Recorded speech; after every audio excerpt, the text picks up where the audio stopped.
Kita membahas tentang masalah sholat ini karena fenomena yang ada, yang kita lihat, banyak sekali orang-orang yang mengaku Islam, KTP-nya Islam, nggak sholat. Dan ini banyak. Antum bisa saksikan sendiri di mana-mana. Apakah itu di pabrik-pabrik, di kantor-kantor, di sekolah-sekolah, di kampus-kampus, di pasar, di jalanan, dan tempat yang lainnya. Banyak sekali orang yang nggak sholat. Dan sedikit sekali orang yang menegur. Udah jelas nggak sholat, mesti kan ditegur, diingatkan. Termasuk konsekuensi kita sebagai seorang yang beriman, al-amru bil ma'ruf wan nahyu 'anil munkar, menyuruh yang ma'ruf, mencegah yang mungkar. Mestinya kita ingatkan, mesti kita tegur, tapi kenyataan tidak.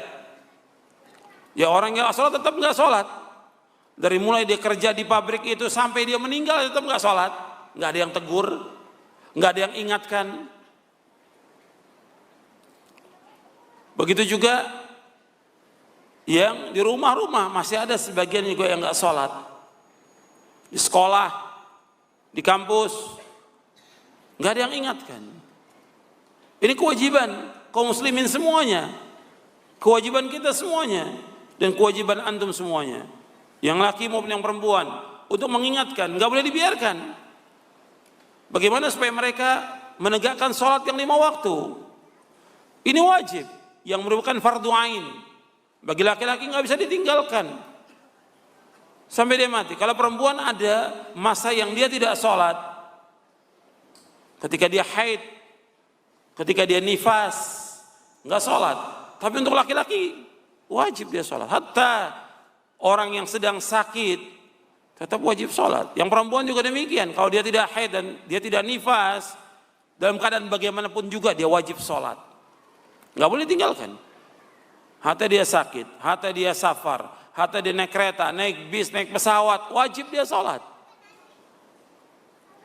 Dia sakitnya parah, nggak bisa berdiri, duduk, nggak bisa duduk, berbaring, nggak bisa juga berisyarat, tetap wajib sholat, nggak boleh tinggalkan. Ini ketentuan dari agama Islam, merupakan rukun Islam yang 5 setelah syahadat apa? Sholat. Setelah syahadat, ketika Nabi menyebutkan bahwa Islam dibangun dari 5 perkara, Nabi menyebutkan yang pertama syahadatu an la ilaha illallah. Yang kedua, iqamatus shalah, tuqimus shalah, wa tu'tiyaz zakah, wa tasum ramadan, wa tahujjal bait. Jadi yang pertama syahadat, syahadatu an la ilaha illallah. Yang kedua, tuqimus shalah, mendirikan salat. Yang ketiga, wa tu'tiyaz zakah, mengeluarkan zakat. Yang keempat, puasa Ramadan. Yang kelima, haji ke Baitullah. Ini rukun Islam yang wajib ditegakkan. Dan ini merupakan tiang agama. Salat ini merupakan tiang agama. Jadi ikhwan fillah, kalau kita lihat orang-orang yang melaksanakan salat ini ada berbagai macam. Yang pertama, ada orang yang meninggalkan salat sama sekali. KTP-nya Islam dan semua urusannya Islam sudah. Ya.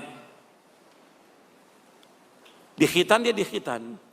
Tapi enggak salat. Nanti ketika mau nikah baru ya ngurusin lagi, ditanya KTP-nya Islam.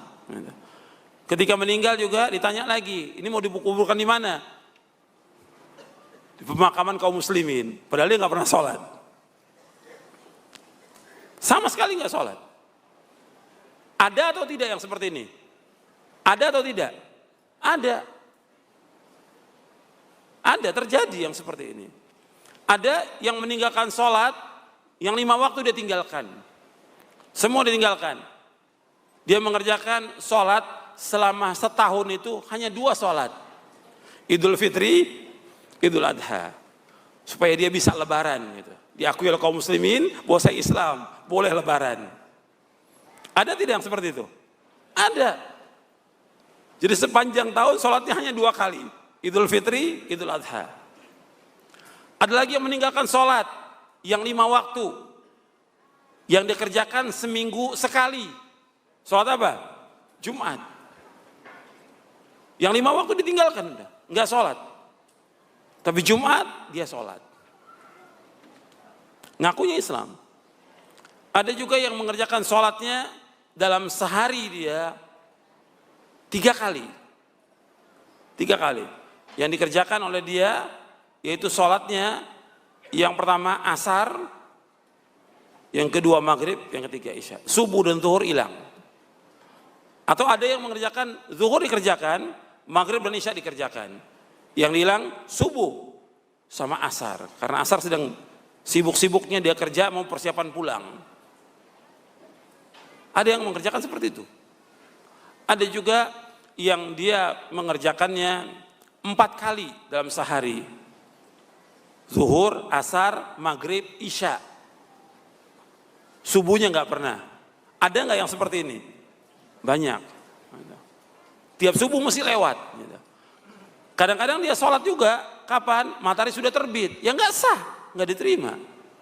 Ya tiap hari terlambat nggak boleh. Kalau sekali-kali terlambat boleh. Kalau sekali terlambat, Nabi SAW pernah terlambat sekali. Ketika safar, pulang perang yang luar biasa, capeknya luar biasa. Nabi sudah menyuruh sahabat untuk jaga. Ternyata semuanya tertidur karena capek. Akhirnya bangun menjelang matahari mau terbit. Disuruh Bilal azan. Setelah azan, karena matahari mau terbit, tunggu sampai matahari agak tinggi. Setelah matahari agak tinggi, sudah baru sholat. Qobliyah subuh 2 rakaat, baru setelah itu qomat, sholat berjamaah sholat subuh. Sekali. Cuma sekali itu terjadi. Dan riwayat yang sahih. Kalau umat Islam, sekarang beker ada, HP ada, semuanya ada. Bisa dia untuk bangun, tapi nggak bangun juga. Bahkan juga, ya Allah Subhanahu Wa Taala menciptakan di antara makhluknya ayam. Itu kokoknya ayam itu membangunkan orang untuk sholat malam dan juga sholat subuh. Yang punya ayamnya nggak sholat. Kokok ayam berkali-kali dari mulai jam 3, jam 2 sudah kokok. Jam 3 kokok. Kemudian jam 4 juga nggak bangun dia. Sudah matahari terbit baru bangun. Ini terjadi dan banyak terjadi. Jadi ikhwan fillah, jazakumullah, ini dianggap masalah ringan dan dianggap nggak ada masalah oleh kaum muslimin. Padahal ini masalah besar dan saya sebutkan di sini hukumannya. Hukuman orang yang tidak sholat itu dihukum bunuh menurut syariat Islam. Dan ini merupakan pendapat Imam Syafi'i, rahimahullah, dan pendapat imam-imam yang lainnya. Pendapat yang kedua yaitu dipenjara sampai mati. Jadi nggak ada pendapat ulama itu yang ringan. Pendapat yang lain mengatakan dicambuk, didera orang yang nggak sholat itu. Tapi nggak terlaksana semua itu. Dianggap biasa, orang nggak sholat itu di Indonesia ini dianggap biasa. Dianggap biasa. Nggak ada yang negur, nggak ada yang ingatkan. Bahkan kadang-kadang ada keluarga juga yang nggak sholat dibiarkan. Ini orang meninggalkan sholat seperti itu. Ini yang tidak sholat atau yang sholat kadang-kadang. Kemudian yang kedua, ini jenis yang pertama. Jenis yang kedua, orang yang dia sholat. Tapi sholatnya dia